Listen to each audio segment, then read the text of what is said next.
Hello students, welcome to the new session. Let's hope that this year is going to be a good and healthy year for all of us. May we all overcome this pandemic by grace of God. Students, we will be starting this session with chapter 1 of your biology book, that is Reproduction in Organisms. And today I'll discuss the part 1 of this particular chapter.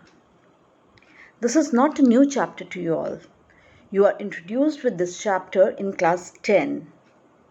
You have the preliminary ideas. Here we are just going to extend your previous ideas. So let's start the chapter Reproduction in Organisms.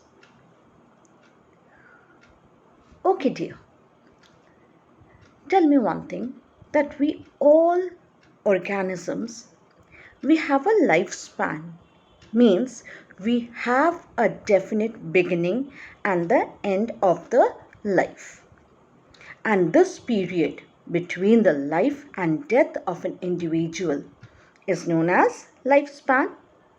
And it may be different for different organisms. For example, it may be some 60 to 70 years for elephant, 100 years for a rose plant, say 30 days for flies, 1 to 2 weeks for butterfly, or 100 to 150 years maybe for the tortoise, or say 400 to some thousands of years for a banyan tree.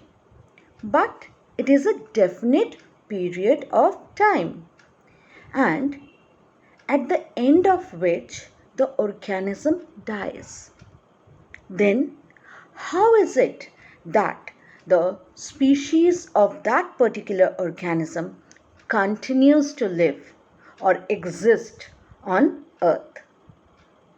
That is through the phenomenon of reproduction. So what is reproduction? Reproduction is a biological process of formation of new offsprings from the pre-existing offsprings. And this is very vital for the continuation of the species, generation after generation. Otherwise, what would have happened? The life on earth would have, extincted long ago. An organism might have born, and then when it died, the species of that particular organism ended there only. But it doesn't happen. This is because of reproduction. Now, there are basically two types of reproduction depending upon the number of organisms that takes part in the process of reproduction. In the earlier or the most simpler organism, one organism is enough to form a new organism. Such a mode of reproduction is known as asexual mode of reproduction. But when two parents of opposite sexes participate in the reproduction process and also involves the fusion of the male and the female gametes, it is known as sexual reproduction. Though sexual reproduction first originated on earth as a mechanism to overcome the unfavorable environmental conditions. As we see in the organisms, the chlamydomonas, which produces isogametes, where both the gametes are the same. They are morphologically, physiologically the same. Why did they go for sexual reproduction? So that the resources of two cells comes together and helps them to survive the unfavorable condition. But gradually, this sexual reproduction became the major mode of reproduction in higher organisms because it imparts many advantages to the organism. Primary being it makes it more adaptable to the environment. And organisms always strive for more adaptation because it gives them the survival advantage. So, here in this chapter, we will discuss both the sexual and asexual mode of reproduction in details. But here today, I'll start with the asexual reproduction and we will discuss the fission, which is a mode of asexual reproduction. So what did I say? Asexual reproduction is usually followed by organisms which are relatively of simpler organization, the one which are of primitive type, mostly which have a simple body organization, mostly unicellular organisms and few multicellular organisms. The organisms or the offsprings, they are produced by a single parent. They mostly involve, or rather I can say they mostly do not involve the gamete formation. The offsprings produced are genetically and morphologically similar to each other and to the parent, and that is why they are known as clones. So clones are genetically identical organisms. Now, the first mode of asexual reproduction that I'm going to discuss here is fission. Fission simply means splitting. Splitting of an organism into two. And it is shown by mostly the unicellular organism. Now, if an organism splits into two organisms, it is called binary fission. And if the organism produces more than two organisms, it is known as multiple fission. So, binary fission is the splitting of an organism into two organisms. And you know, the most common example of it is amoeba. Amoeba undergoes binary fission under favorable conditions. So essentially, binary fission occurs under favorable conditions. What happens here? The nucleus of the amoeba divides into two. So there's a development of groove elongation of the amoeba. And then the cytoplasm and the cell membrane divides into two, forming two new amoeba. In this way, see, the parent amoeba is immortal. It doesn't die, but it gives rise to two organisms, two amoeba, and the same two organisms or amoeba are going to give rise to four more.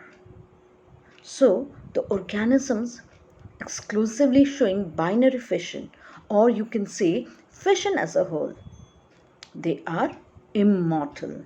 They do not die, but they continue their life through the formation of their offspring.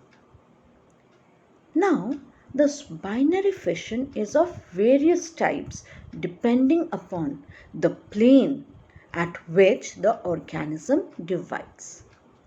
See, amoeba you can divide in any particular plane. So there's no definite plane for amoeba to divide. So we say it's simple binary fission. But take the case of paramecium. Here, the division of the parent organism into two daughter organisms is in the transverse plane. So in the transverse plane, the organism divides into two new organisms. So we say this is transverse binary fission. Similarly, if you see in Euglena, the organism actually divides in longitudinal plane.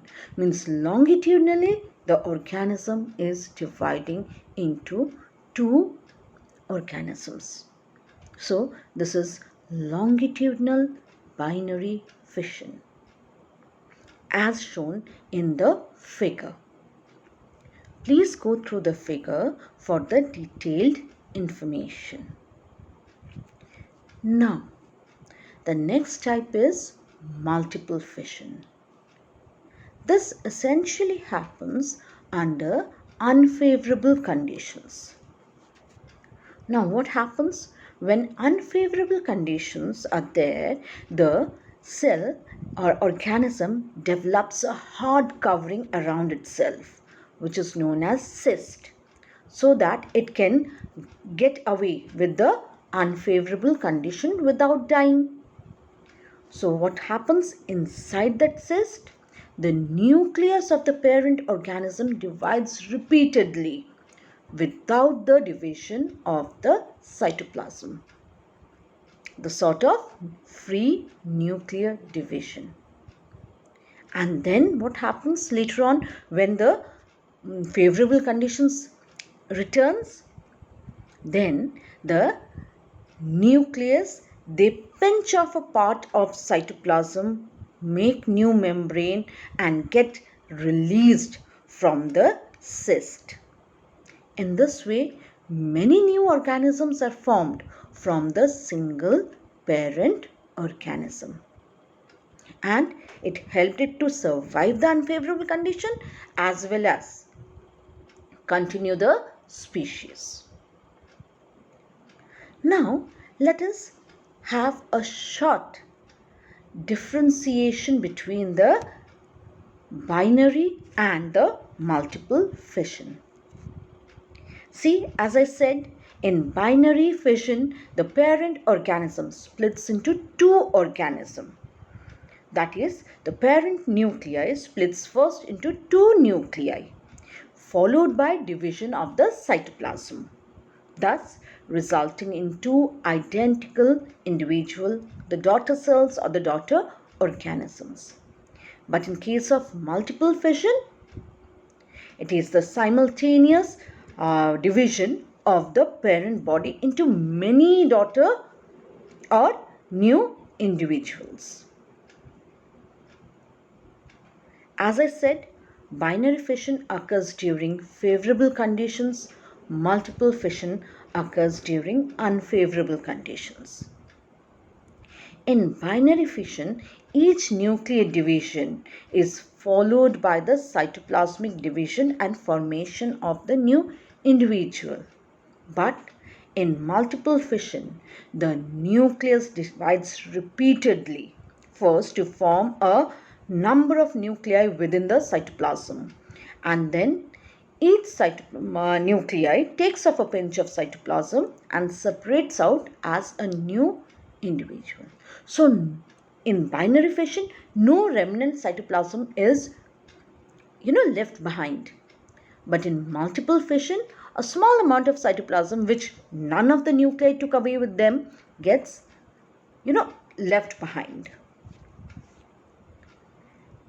Binary fission, there's no protective covering formed during the formation of the daughter cells because it is under favorable condition. But in case of multiple fission, a protective covering in the form of cyst is formed around the organism to help it to survive under unfavorable conditions. So I hope the concept of fission is clear with all of you. The next lecture I'll take up the other asexual mode of reproduction. Thank you.